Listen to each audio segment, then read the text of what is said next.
ஸ்தோத்திரம்.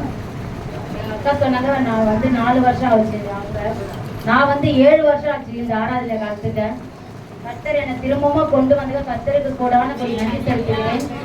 கடந்த 2 வருஷமா நான் ரொம்ப என்னால் முடியாத ஒரு அல்சர்ல ரொம்ப அவசரப்பட்டேன். நான் ரொம்ப போன வருஷம் நான் 1ஆம் தேதி காந்தி நகர் ஹாஸ்பிட்டலில் இருக்க 7 மணிக்கு காலையில் என்னால் முடியவே இல்லை. ரொம்ப போன வருஷம் நைட்டெல்லாம் ரொம்ப அவசரப்படுறேன். இந்த நைட்டெல்லாம் நான் ரொம்ப அவசரப்பட்டேன். ஒரே வாமிட், லூஸ் மோஷன், என்னால் முடியவே இல்லை. அந்த வயிறெல்லாம் ஒரு மாதிரி நடுங்குது. என்னால் சாப்பிடவே முடியாது, சாப்பிடவே மாட்டேன், ரொம்ப மெலிஞ்சிட்டேன். என்னால் என்ன பண்ணுறதுன்னு எனக்கு தெரியல. அப்புறம் நான் காந்தி நகரில் தான் போயிட்டு இருந்தேன். அப்புறம் லாஸ்ட்டாக அப்பவும் எனக்கு செட் ஆகலை. அப்புறம் அவங்க லாஸ்ட்டாக எண்டோஸ்கோபி தான் போடணும் அப்படின்னு சொல்லிட்டாங்க. அங்கே எண்டோஸ்கோபி போட்டால் எல்லாம் ஸ்ட்ரக்சரில் கூப்பிட்டு போகிறாங்க. எனக்கு ரொம்ப பயமாகிடுச்சு அதை பார்த்து. ஐயோ, நான் இங்கே பண்ண மாட்டேன் அப்படின்னு எங்கள் வீட்டுக்காரர்கிட்ட சொல்லிட்டு நான் பொன்னேரிக்கு போனேன். எங்கள் நாத்தனார் வீடு அங்கே இருக்குது. நான் பொன்னேரிக்கு போனேன். அங்கே எங்கள் அண்ணா இருக்காரு, பல்லரசன் சொல்லிட்டு அவர் என்னை ரொம்ப கேர் பண்ணி கேட்பாரு, என்ன ஏன் அப்படி இருக்க அப்படின்னு ரொம்ப கேர் பண்ணிக்க கூட எல்லாம் பார்க்குறாங்க. ஏம்மா நீ வா, நான் உன்னை பார்க்குறேன் அப்படின்னு சொல்லி நான் அங்கே போனேன்.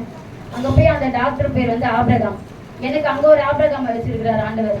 நான் பயந்துக்கிட்டே போனேன். அவர் நான் சொல்கிற பிரச்சனை அவர் காதலே வாங்கல. ஒன்று ஸ்கேன் எழுதினாரு, 2வது பிளட் டெஸ்ட் எழுதினாரு. 2மே நார்மலாக இருந்தது. அப்போது காலையில் எண்டோஸ்கோபி போடலாம்னு சொல்லிட்டாரு. சரி, நானும் பயந்துட்டு 7 மணிக்குள்ளே எந்த தண்ணி குடி கூட எதுவும் பண்ணக்கூடாது, 3 மணிக்கு எண்டோஸ்கோபி போடலாம் அப்படின்னு சொல்கிறாங்க. ரொம்பவே பயந்து எங்கள் அக்காவை போட்டிருக்கா ஏற்கனவே. அவர்கிட்ட நான் கேட்டேன், அதெல்லாம் ஒன்றும் இல்லடி, நீ போ அப்படின்னு. போயிட்டு போட்டாங்க. அதுக்கப்புறம் என்னால் தொண்டையை திறக்க முடியல. தலையிலேருந்து இந்த ஃபுல்லாகவே செம்ம வலி. அந்த ஒரு நாள் ஃபுல்லாகவே நான் ரொம்ப அவஸ்தைப்பட்டேன். என்னால் முடியாத வேதனை. ஆனால் அதுக்கப்புறம் அந்த 14 நாள் 2 வாரம் டேப்லெட் கொடுத்தாங்க. அது கொடுக்க சாப்பிட்டேன். நான் பழையபடி நார்மலாக ஆனேன். அதுக்கப்புறம் எனக்கு ஒரு இது பரவாயில்ல. அதுக்கப்புறம் சாப்பிட ஆரம்பிச்சிட்டேன்.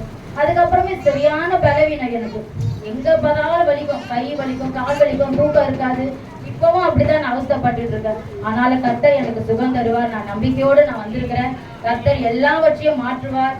என் கணவரையும் ரசிப்பார், என் குடும்பத்தையும் ரசிப்பார். அது போல எங்க வீட்டுல ஒரு இழப்பு நடந்திருக்கு. அதுக்காக நான் ஸ்தோத்திரிக்கிறேன். கர்த்தர் தான் ஆண்டவரே. எங்க மாமியார் கூட சொன்னாங்க, அவங்க மாமா இருந்து 2 வருஷம், எங்க மாமனார் இருந்து 2 வருஷம். அது இந்த காரியம் 5ஆம் தேதி தான் முடிஞ்சுது. அதுக்குள்ள 20ஆம் தேதி ஒரு இழப்பு. என்னால தாங்க முடியாத ஒரு இழப்பு. நான் கூப்பிட்டு போயிட்டு அவங்கள என்னால் தாங்கவே முடியல அந்த இழப்பு. அவங்கள்ட்ட அப்போ கூட நான் சொல்றேன், நீங்க ஏசப்பாவை அவங்க வைராக்கியமா அவங்க கடவுளை தான் நோக்கி கூப்பிட்டாங்க. சொல்றேன், நீங்க ஏசப்பாவை நம்புங்க, கூப்பிட்டுமான்னு கூட நான் சொல்றேன். அவங்க கூப்பிட்டவே இல்லை. அவங்க கடவுளை தான் அவங்க கூப்பிடுறாங்க கண்டி, நம்ம தெய்வத்தை அவங்க கூப்பிடல. அதே போல விலையேற பெற்ற ஆத்துமாக்கள்லாம் எங்க வீட்டுல இருக்கு. அவங்க ஒருத்தரும் நரகத்துக்கு போக கூடாது. அவங்க எல்லாமே ரசிக்கப்படணும். அந்த 2 வருஷம் எங்க மாமியார் சொன்ன எல்லாமே 2 வருஷம் கழிச்சு இந்த மாதிரி ஆகும். நீ அந்த குடும்பத்துல ஒரு இழப்புன்றத இருக்கக்கூடாது ஆண்டவரே. அதுக்காக நீங்க எல்லாரும் பேர் பண்ணுங்க. விலையேற பெற்ற ஆத்துமாக்கள் அது எல்லாமே சபைக்கு வரணும். எங்க மாமியார் முதற்கொண்டு, எங்க கணவர் முதற்கொண்டு, அந்த குடும்பம் முழுக்கமே ரசிக்கப்படணும். எங்க வீடு கட்டப்படணும். நீங்க எல்லாரும் ஒருமனப்பட்டு எங்க குடும்பத்துக்காக நீங்க ஜெபிங்க. தாழ்மையோடு கேட்டுக்கொள்கிறேன். கர்த்தர் நமக்கு